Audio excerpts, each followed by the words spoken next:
is a very special broadcast, and of course, we must pray. And prayer we must, this very evening and always going forward.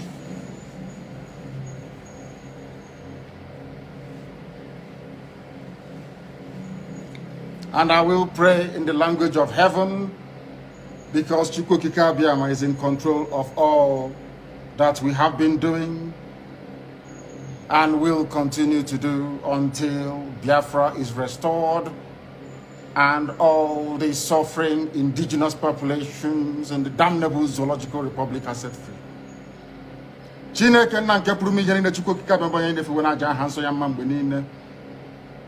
Onye ọbụla na ya na-achị eluigwe n'ụwa na-agba akaebe ịhụnanya gị na ebere gị amara gị n'ọmịiko gị ebe ndị gị na-eze ebere ngọzi. Anyị wee na-etoghị agbanyeghị atụmatụ ọjọọ niile nke ndị iro, iwe nye anyị ndụ ala nke dị ndụ n'ụbọchị nke taa. Anyị wee na-asị na ịja mma niile otu niile dịrị aha nsọ gị. Onye ọ bụ naanị aka ike niile na ọ gbadara aka ya. Anyị wee na-akpọku gị na-asị gị na nke ọma ma anyị ga-ekele gị, nke ọjọọ ma anyị kelee gị. Anyị wee na-aja gị mma, wee na-eto gị, wee na-asọpụrụ gị n'isi ụmụ gị niile bụ ndị ikwu ndị wee ezu oku mgbe a kpọrọ ha ka ha wee chekwaa ala nsọ gị bụ Biafra onye nwe m na Chineke na ihe n'ikwuru anyị nkwa na o mekataghị ka ndị iro wee were ala nsọ Biafra onye nwe m na Chineke na nke bi n'igwe. Agbanyeghị atụmatụ ọjọọ niile nke ndị iro ma ndị na-agba mgbọgba ebe niile dị iche iche onye nwe m na Chineke nna ihere bụ nke ndị dị etu a n'ụbọchị nke taa. Anyị wee na-eto gị, wee na-asị onye nwe anyị na Chineke nna nke pụrụ m ihe niile, onye ọ bụ naanị ya na-azọpụta, onye ọ bụ naanị ya bụ okwu ya niile bụ ihe na amen. Anyị wee na-asị ezi ebube dị ngọzi na ọtụtụ na ịja mma na nsọpụrụ site n'ebighị ebi ma ruo n'ebighị ebi. Ise ise ise.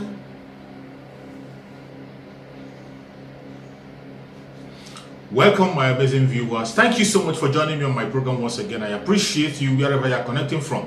If you have not subscribed to my channel, please kindly subscribe to my channel. Click the notification bell so that you'll be notified each time I upload a video. You will be among the first to receive it. Thank you so much, and remember, in this channel, we discuss about the situation of the contraption called Nigeria.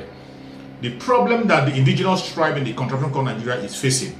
The subjugation, the killings, and the obstruction of justice in that contraption called Nigeria. That is what we talk about.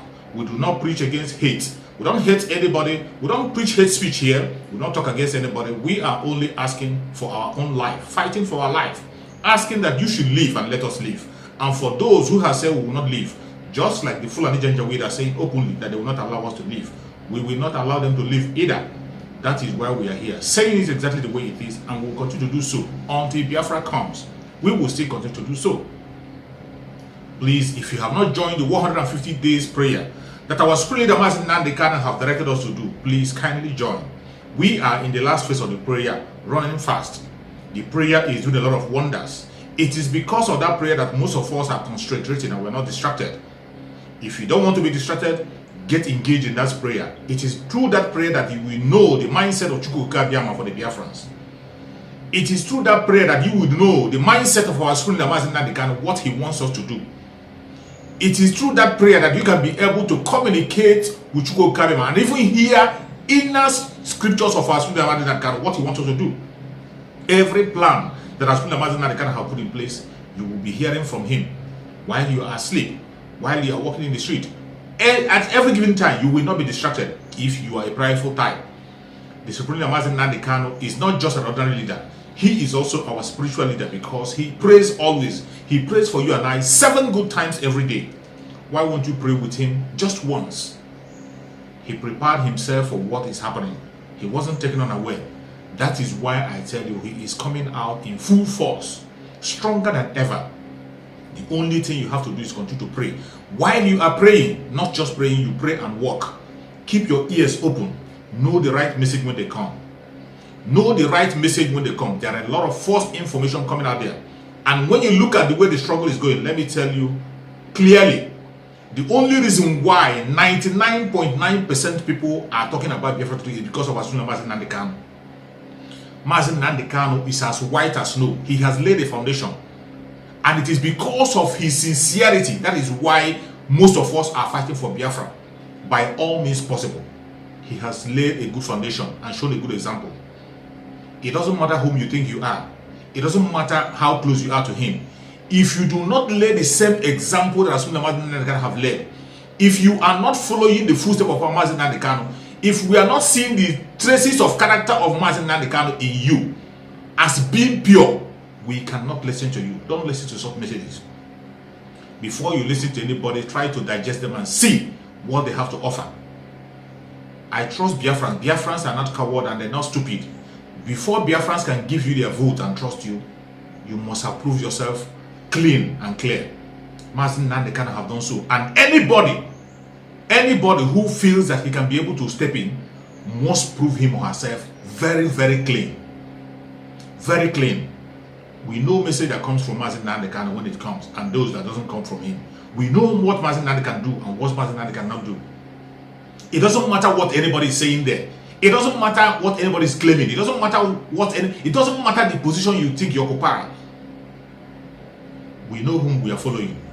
The only person we are looking upon is our supreme leader Mazi Nnamdi Kanu and the Chukwu Okike Abịama who has appointed him. We look upon Chukwu Okike Abịama who has appointed him and Asorock Mazi Nnamdi Kanu, the foundation he has laid, a perfect one. If you want to build on that foundation, you have to be very careful.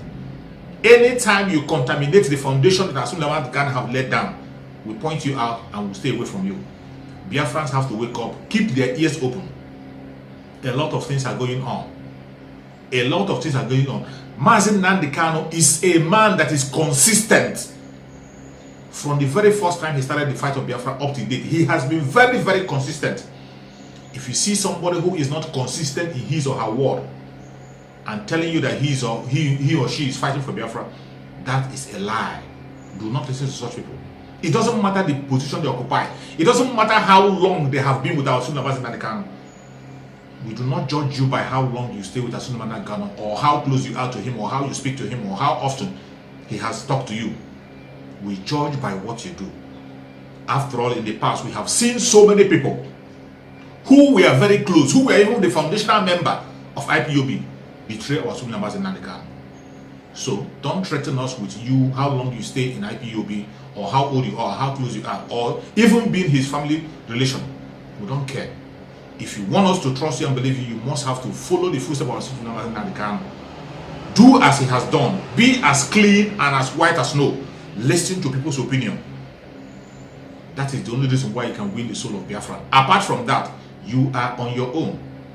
The only man and the only legacy we are following is the legacy of Asorock Mazi Nnamdi Kanu. And once you go out of that, you are on your own. I am saying this because of what is going on in the southeastern part of Nigeria now, both in the life of the agitators and those who are not agitators. I can never be distracted. What I want is Biafra, and I am fighting for Biafra through the foundation laid down by Asorock Mazi Nnamdi Kanu. Some might think it's so difficult for them, they choose another direction. I have nothing against them. If you know what you will do to bring Biafra, just as Mazi Nnamdi Kanu has said, go ahead and do it. Anything you know that will bring Biafra to us, go ahead and do it. For those who will follow the footsteps of Mazi Nnamdi Kanu, we will continue to follow it until Biafra comes. I support the sit at home that is going on 101%. And anybody that doesn't support the sit at home, I don't know the kind of Biafra you are fighting for. You are saying that you do not support the sit at home that is going on, and you don't have anything in place. If you decide to call off the sit at home, if you decide to discourage people who are willingly on their own sitting at home, if you discourage them, what do you have to offer to give us Biafra? It is because of this very sit at home we are talking about now. That is why the devilish people that we have in the southeastern part of Nigeria as elites and politicians have come together to begin to talk about the issue of Biafra and the issue of Asorock Mazi Nnamdi Kanu. The only thing that made them to make that move is because of the sit at home. It is because of the sit at home that there is a turnaround on looking inward on the proscription of IPOB. It is the sit at home that have made the detention of Asorock Mazi Nnamdi Kanu on the front burner today. Without the sit at home, there is nothing else that is in place to make sure that the voice of the people is heard. Nothing whatsoever. There is nothing in place to make sure that the voice of the people are not heard. And listen to me. I am not saying that the lawyers are not working. The lawyers are doing their job on their own section. They are doing their job. But the mindset of the people, the voice of the people matters a lot in the case of Fulani Mazi Nnamdi Kanu. He is standing for every Biafran. His voice, the voice of the people, matters so much. We don't have to depend only on legal issue. The voice of the people, and as you can see, the voice of the people have triggered a movement. Even though we don't believe in whatever they're saying, but at least something is being said. Even though I don't believe the politicians in whatever move they want to make, I do not believe them one bit. That is why I am saying that don't discourage anybody who has willingly volunteered him or herself to air her opinion and show his or her disapproval of the detention of Asorock by sit at home. We have to support them 101%. I support them. I continue to support. Let it continue. Don't call if instead of it letting loose, tighten it the more. That is the way our voice can be heard. The sit at home you are seeing that is happening is the orchestration of Chukwu Okike Abiama.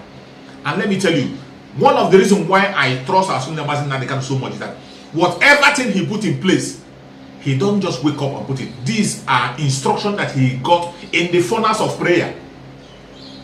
Everything that Mazi Nnamdi Kanu has implemented in the struggle of Biafra are instructions he has gotten from the furnace of prayer, directed by Chukwu Okike Abiama. And you can see, when we started the issue of this very sit at home, people thought it won't have any effect. People took it on have effect. When IPOB was going around protesting with their flag and everything, people were being mowed down and killed. And each time they blame Asorock Mazi Nnamdi Kanu for sending people out to go and die. People who are fighting for their own freedom, they turn around and begin to blame Asorock Mazi Nnamdi Kanu. Just as Moses, he went down on his knee and prayed. Just as the same way Moses was blamed when he was trying to take the children of Israel out of Egypt. When they saw the Red Sea, they begin to blame him. They say, why not leave them and let them die in Egypt? Moses got angry. He went to God in prayer. And he knew what happened. Mazi Nnamdi Kanu was blamed in so many ways until Mazi Nnamdi Kanu went on his knees. And the issue of sit at home was born. Today, that sit at home has become the strongest weapon in the southeastern region. Believe it or not, sit at home has become the strongest weapon in the southeastern region. And if you are talking against the sit at home, you don't know what you're saying. You are not fighting for free. You are not fighting for Asorock Mazi Nnamdi Kanu, and you are not speaking the mindset of Asorock Mazi Nnamdi Kanu. If Mazi Nnamdi Kanu was outside and a member of IPOB, a top member of IPOB is being held, Mazi Nnamdi Kanu will do the same for the same person. The sit at home that is holding today, the protest that we are holding today by sit at home, Mazi Nnamdi Kanu himself will do that same thing for another person if another person is being held. Why won't you do it for him? Why is it too much to do for him? Even when people have volunteered on themselves, nobody forced them. Chukwu Okike Abiama have planted it in their heart. The spirit of Biafra possessed them, and they are speaking up against the detention, and they ask for the immediate release of Asorock Mazi Nnamdi Kanu. Yet somebody is out there saying something that is irrelevant, trying to talk down on something that is working. That is, I can't just believe it. I can't. Sometimes when I see people, Biafrans themselves, talking against this, you see, people have a very short memory. Now they are bringing the language of the Janjaweed into Biafra. You see them talking about hijacking the sit at home. The language they are using now, they are even using their media to promote it. The language of hijacking. Nobody hijacked sit at home. Nobody whatsoever. If you are one of those peddling that rumor that they hijacked sit at home, even Biafran saying that sit at home was hijacked, I don't know the kind of Biafran I don't know the kind of Biafra you're fighting for. That language is a language of the Janjaweed. The federal government have been using that language against their people.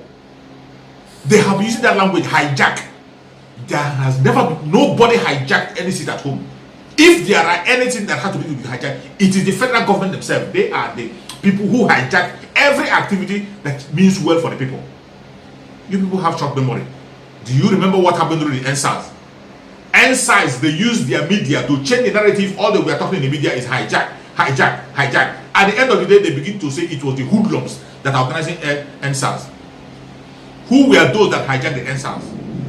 You and I know very clearly that they were captured in video, live video, where security officers were using cars from Asorock to go and kill people, to go and fight against the the NSAS protesters. They went after the NSAS protesters in the open.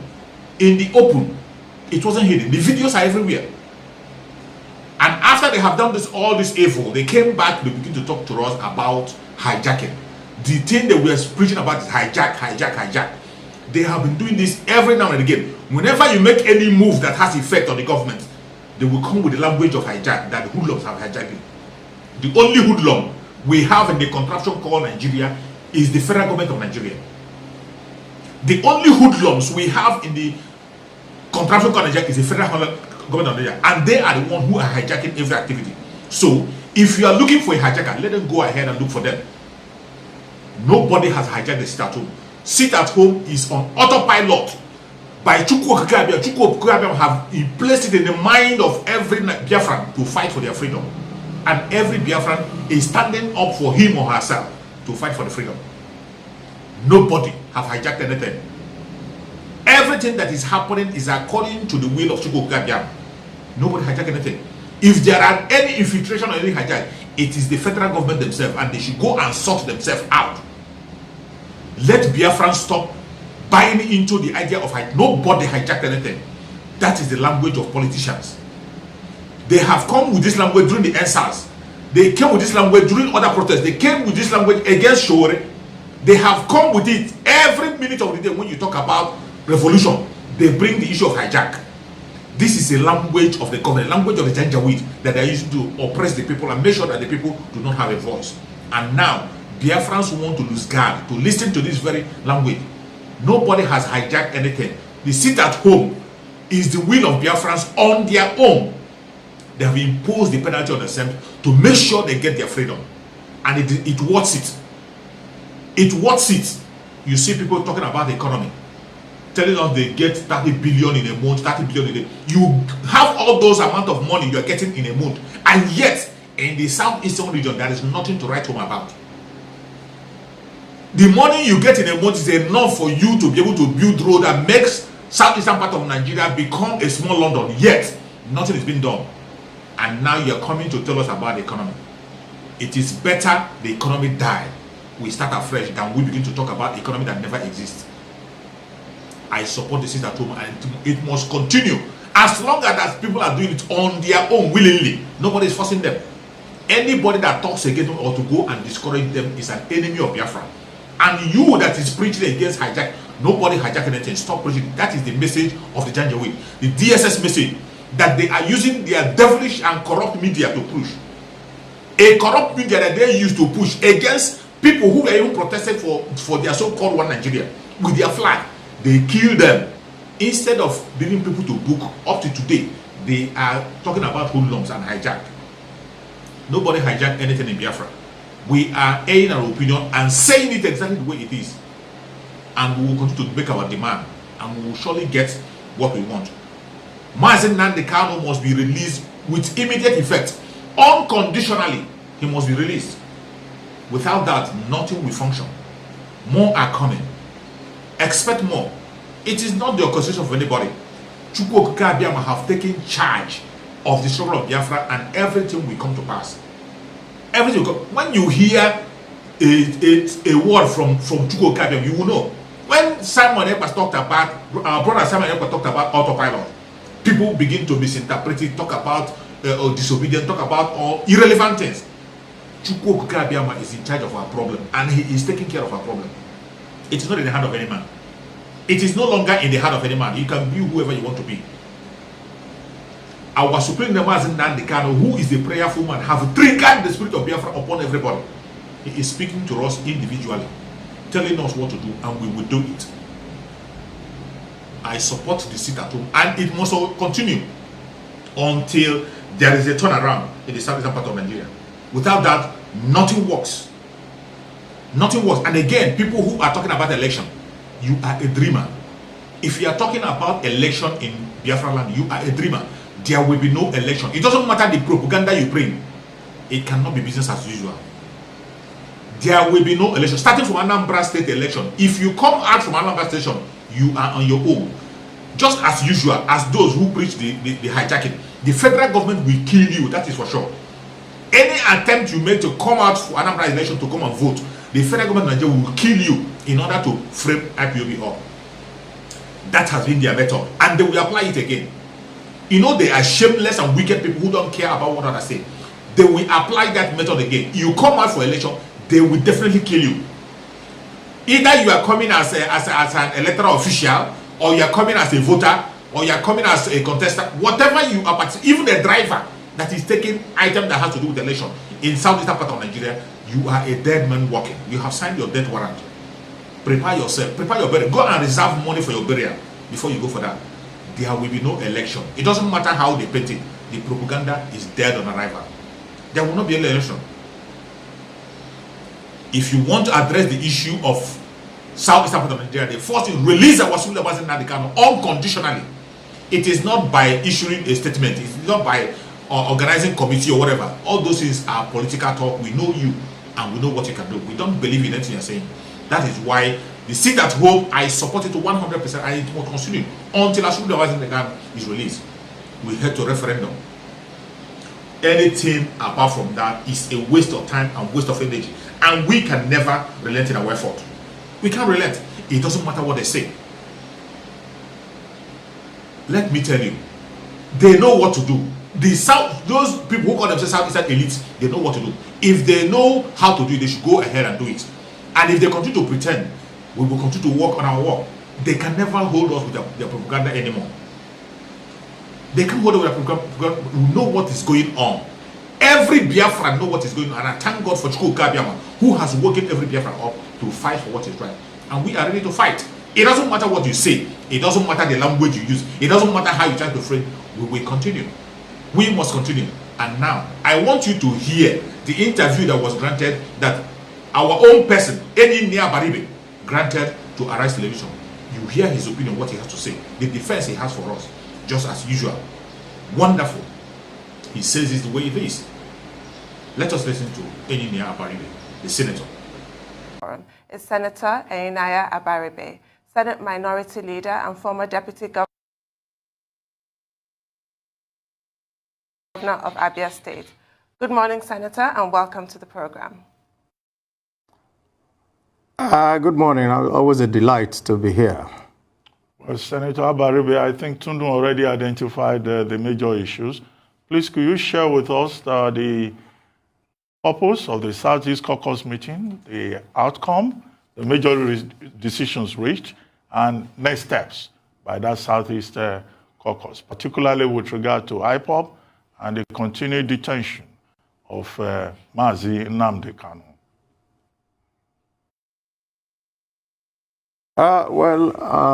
Ruben, if you look at the meeting, you will see that it was across parties, it was across all divides, and it was the caucus of both the House of Rep and the Senate.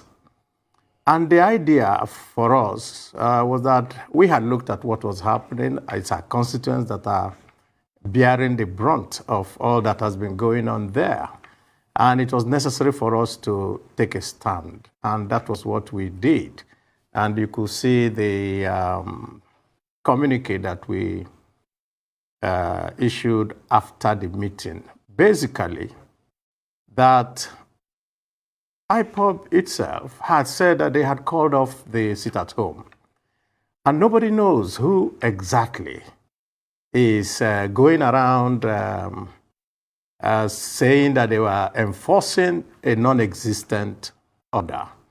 The spokesman of IPOB is Emma Powerful, who had issued a statement to that effect. And I think Governor Peter Obi said it the other day that maybe some other actors have joined, criminals, cultists, all manners of people, and are using the sit at home to perpetrate mayhem in the Southeast. And we all condemned it in its entirety. And we also felt that if the grown norm, let's say the reason for all this has to do with the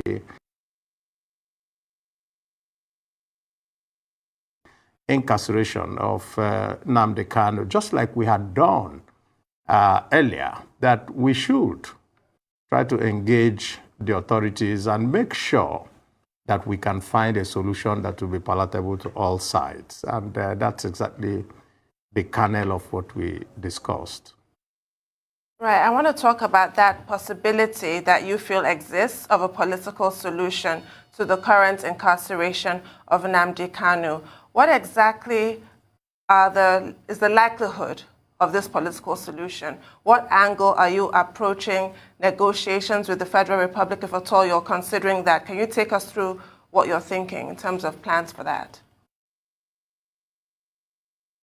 Well, I guess that there is nothing that you cannot be negotiated. There's nothing that you cannot come and say, let us have a discussion on. And we intend that we will also engage the authorities, the federal authorities. And, there are two aspects to this. If we can find a resolution, a way forward, then we will approach the legal side, because we know that there are some legal issues also involved there. It's not going to be easy. We do not think that it's just a walk in the park, but we know that it's better to talk than to let things continue to slide the way it was going. Because you could see that it degenerated into not even letting children go to school and all that, go take exams and so forth. And that's not in our character. And we felt that we need to come in and decisively step into the matter. Of course, with every other stakeholder, the Ohanese, the governors, and every other person, we think that there's still a chance at a negotiated settlement. Oh, and we'll come back to you, Senator Inaya Baribe, and we'll talk some more. Senator Inaya Baribe, Senate Minority Leader, former Deputy Governor of Abia State. Senator, good to have this conversation with you. So the last time you were here, you talked about the possibility of some people,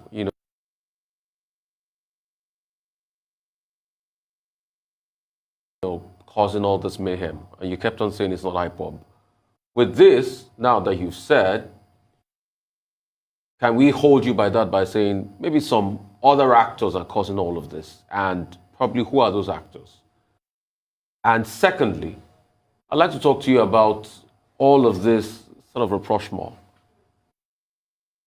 Is it because of the president visited? Is it because there was a dialogue, by some Igbo leaders with the president? How is all of this connected to the president's visit? And then there's some other things, because media was shut out of that hall, that request you made from the president from that visit that we should know about, at least to allay fears and calm people down.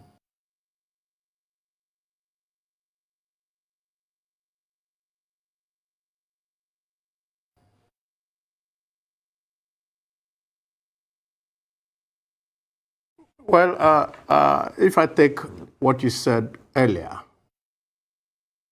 first of all, IPOB on its own said that there should be no more sit at home, and that people should go about their businesses, legitimate businesses, and all that. Yet, there were some people who attacked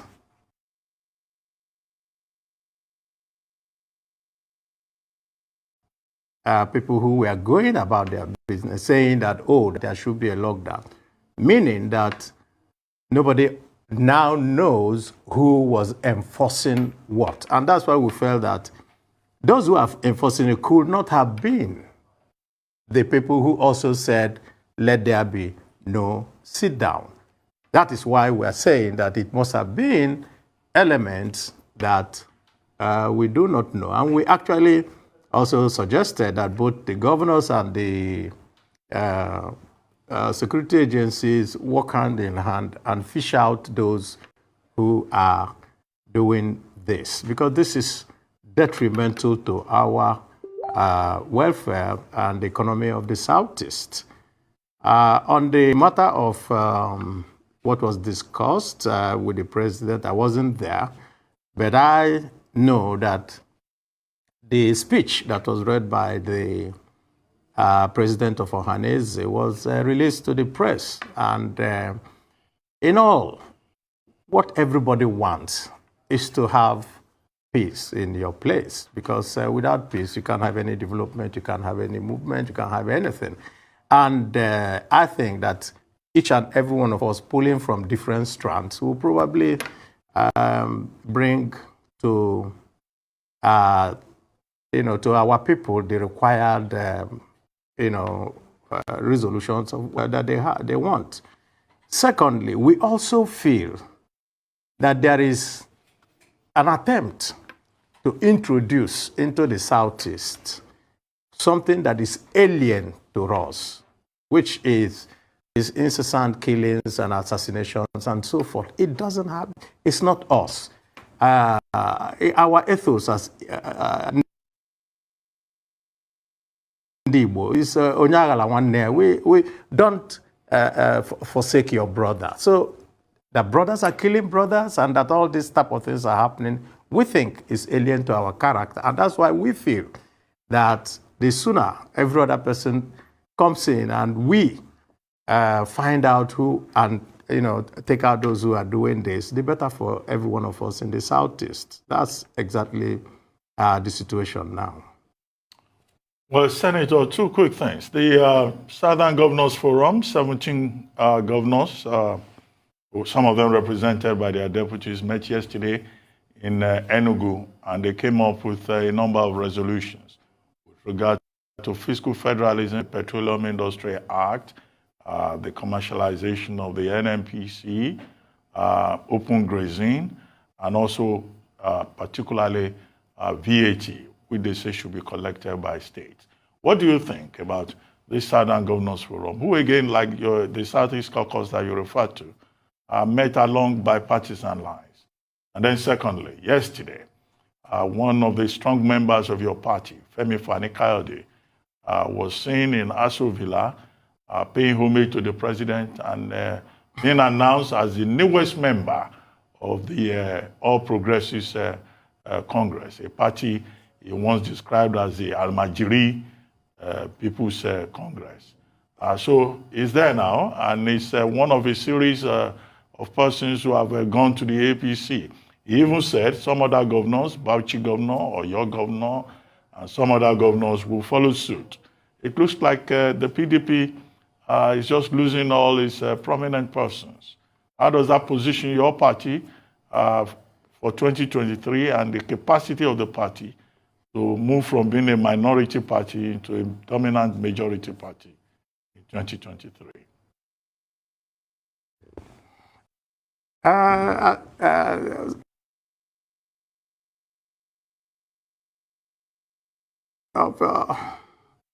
would prefer that we do not dwell on Fani-Kayode. In Igbo, there's a saying that Amagbo onye mkpulato nkojo ya aragahu. If you correctly describe a short man, finding him is very, very easy. I think Obasanjo had dealt with the matter of who Fani-Kayode is, and I think we should just leave that aside.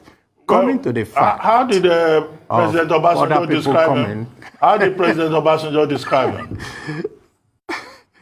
I think we can find out that he already had made that statement. I would have to repeat it here. But the point really, Ruben, is I listened to Governor Umahi this morning, and he was very emphatic on Channels Television. I said that, that Fani-Kayode needs to come and apologize to him. How can he say that he brought him to APC? So you could see that already there are discordant tunes coming out from there. And I think we should just leave that. As for the fact that PDP is going to take over in 2023, the facts are very, very clear. Again, our people say that no labanaka ana enyo. If you wear a gold bracelet, you don't need to be looking at it. Everybody knows that you're wearing a gold bracelet. Nobody in Nigeria today can say that where we were in 2015 is where we are today in 2021. Are we better off? Capital, no. And so when we go to the polls, we will see how Nigerians are going to express their feelings about the government in power. So we're not bothered about a few people who decide to make their decisions. It's their personal decision where to go. I will not go anyway. So there's nothing to talk about that, Ruben. The Southern Governors Forum meeting in Enugu. Well, what I see from what the Southern governors did was a reiteration of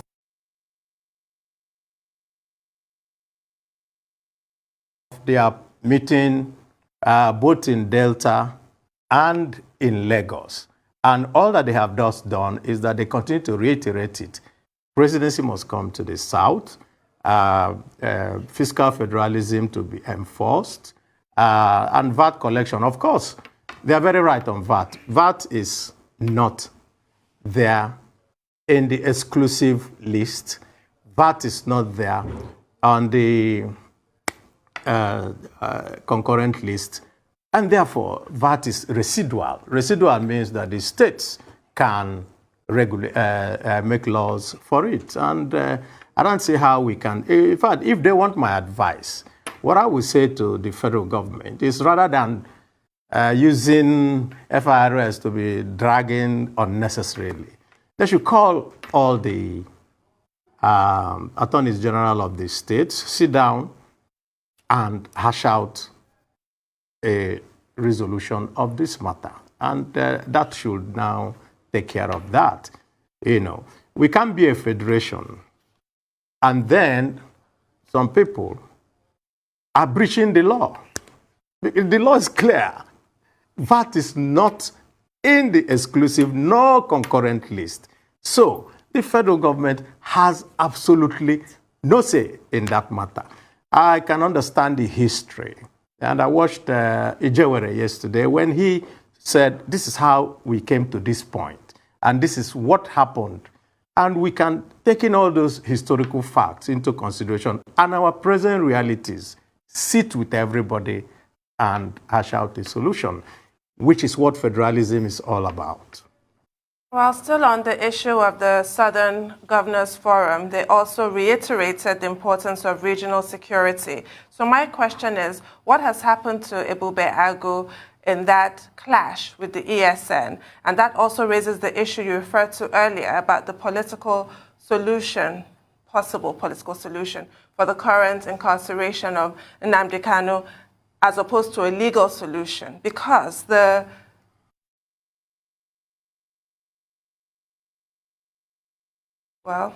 well, we haven't really seen the latest charges brought against him, but we can well imagine. In the last couple of days, the presidency has reiterated the fact that IPOB is a proscribed group, and presidential spokesman Garba Shehu mentioned how IPOB has regularly murdered security services and innocent civilians. So how will that Ebube Agu and ESN conflict in the Southeast be resolved? And how does that designation of IPOB and therefore its leader in these terms, how does that affect your attempt to find a political solution for his release?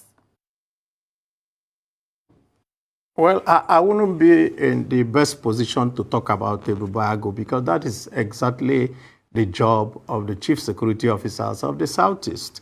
Their job is to have that regional outfit. They signed up to it. They told us about it. They came together and informed the whole world that they have it. So I guess that they are in the best position to do so. As for the fact that the IPOB is proscribed and therefore you can't talk to them, and I do not think that that is correct. The fact is simple. They are showing that there is sympathy for them. And if you are in charge of a nation of diverse interests in the manner that we have, there must be a way for you to resolve issues without being unduly legalistic. And I've said it here before. IPOB and is whatever they are doing now and the tag that they are giving them is the fault of the federal government. How can you, I repeat, how can you leave people who have been able to shoot down a military aircraft and you don't call them terrorists? And you now say, oh, these ones who are running around here are terrorists and you will never talk to them. Yet, you are talking to those who shot down an aircraft. And so that is where the problem is.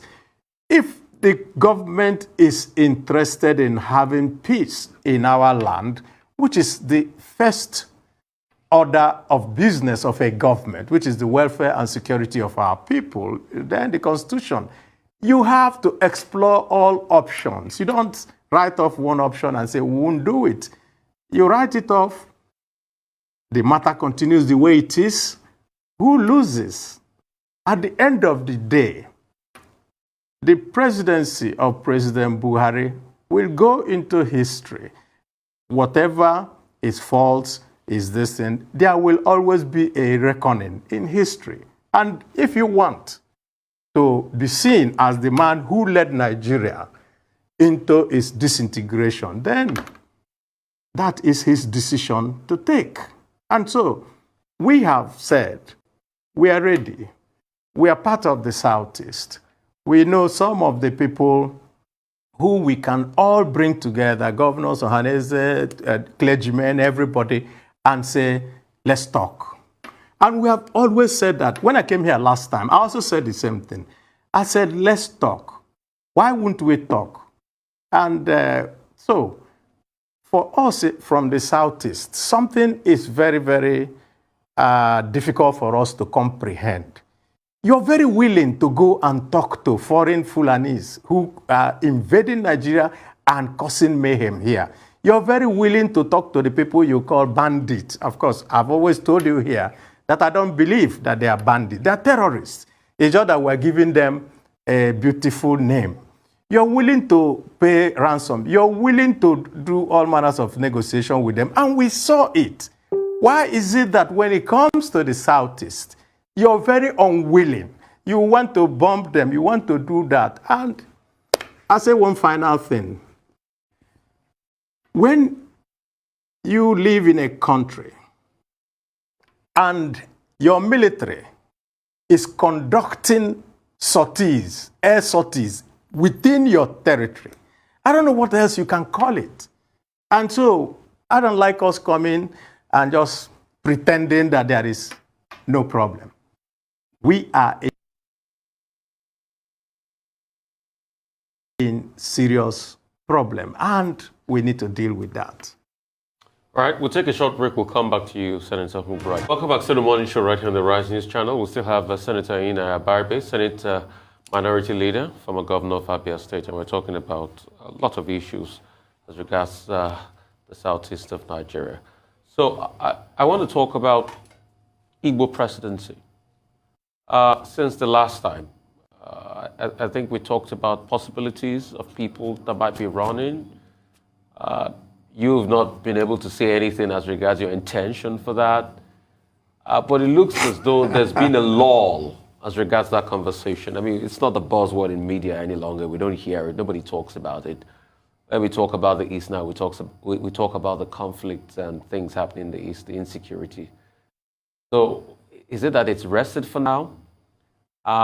Is it something that probably Ohanese and Igbo might have to raise with President Buhari at some point, and probably the political parties? Where are we with this Igbo presidency?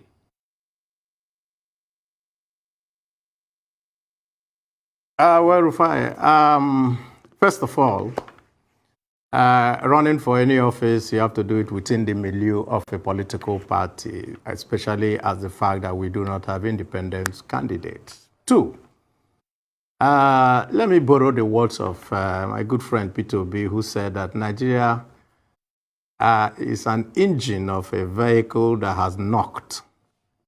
And once that you don't go and look for a driver for a knocked engine because the vehicle will not move. So what you need is a mechanic, a good one that can repair the engine. And I think that there are very good mechanics in the Southeast, just like there are mechanics everywhere, but very good mechanics in the Southeast.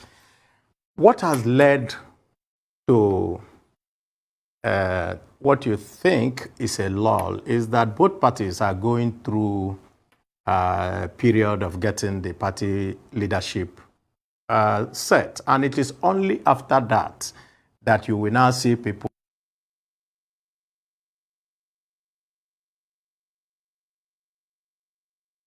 who come out to say, I would like to put my heart in the ring. And I think that it's a process that we are going to see in the next few months. As for myself, I do not think that those who are doing the job of presidency today are much better than me. So when the time comes, I will let you know, Rufai, whether I will do much, much better. But like I said, the best mechanics are in the Southeast. Okay, thank you. Well, okay, a number of issues that you addressed at that Southeast Caucus meeting. One of them is the sit-at-home order and all of that. The other is the Nnamdi Kanu case. The meeting resolved that a committee will be set up to engage with federal government stakeholders to find a solution to the continued detention of Mazi Nnamdi Kanu, and that the Southeast Caucus will report back to Indigbo on a regular basis. Now, when is that committee going to be set up, and what kind of intervention is the Southeast Caucus going to bring forward, considering that the matter is already in court? Then second thing that was considered also was the attack on that command secondary school in Nkube, Njaba local government area of Imo State. Students who were not allowed to write their English papers in the current ongoing school living certificate examination. Is the Southeast Caucus going to make any effort, or has any effort been made to engage with WAEC, the examination body, to ensure that these innocent children do not all receive absent, a categorization of absent in English language, considering how important English is to any form of future admissions for these young persons at the tertiary level, that is? Yes, I know that there is an Ohaneze committee that is engaging with that. That is trying to find what are the alternatives that we can make for these innocent children. They are innocent. They don't have anything to do with all these things, and they are suffering for it.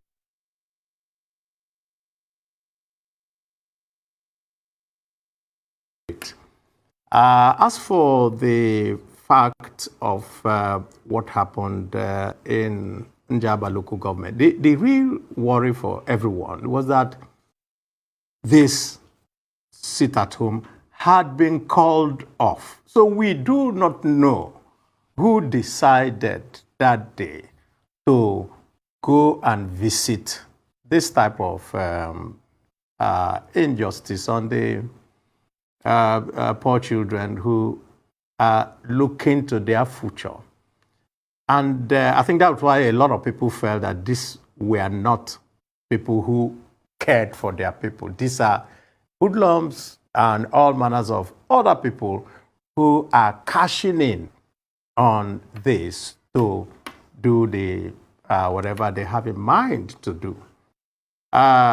It's also possible that those who want to discredit another group may decide that, okay, let us also go to do this and blame it on that group. And so there are just too many scenarios that you can run. But all we are interested in is making sure that this does not happen again.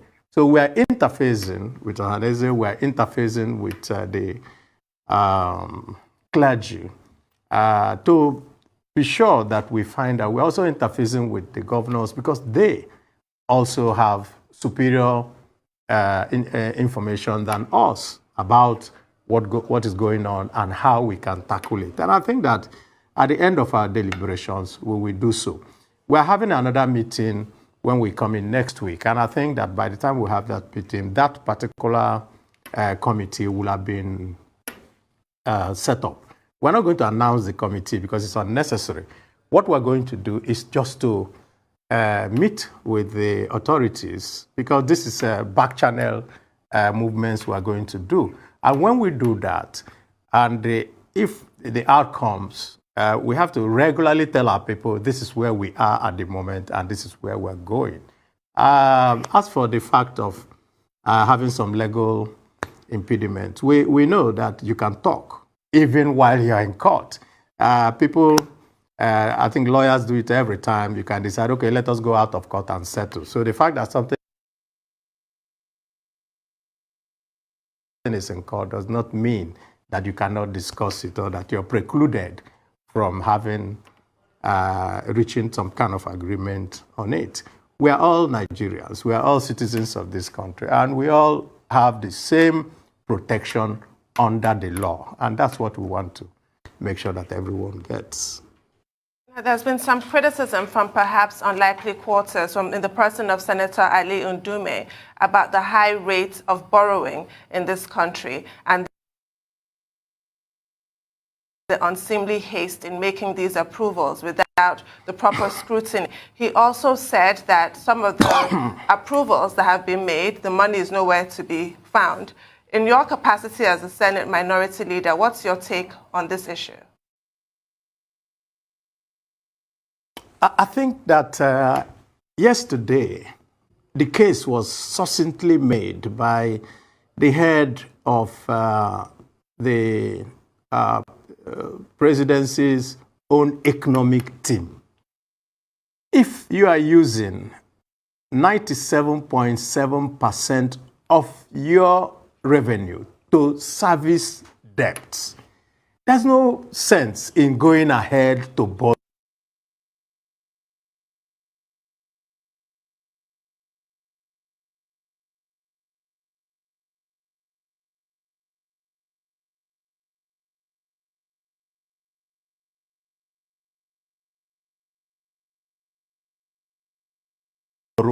more. But in the Senate, this is what happens, and of course in the House of Reps. When a request is put forward by the president, it's sent to the Committee on Local and Foreign Debts. That committee will do its work and then bring a report to the floor of the Senate. So I'm going to wait until the report comes. But one thing I know is that the minority caucus will find it very difficult to continue to push Nigeria where we are going with this debt matter. How can a debt service to revenue ratio be 98%? It means that only 2% of your revenues is what you're going to use to do every other thing, both capital and recurrent expenditure, and that's impossible. Let's just put it that way. And so I would actually like to commend the president's team for pointing out to the president that where we're going is unsustainable. And that is our position. Where we are going with this debt is unsustainable. And we cannot accept such position. I think what they should just do is we were able to manage this economy. The PDP was able to manage this economy and made it so, and we're just surprised that in 6 years we have gone, and just like ML Sanusi said, we have wiped away the gains of the last 30 years in 6 years. That cannot be a fitting legacy for someone that was presented to us as a savior. Well, thank you very much, Senator Abaribe. after hearing from Engineer Baribe? Well, it is left for you to digest it within yourself and know what is right to follow. The only standard we have in this very struggle is our Fulani Mazi Nnamdi Kanu.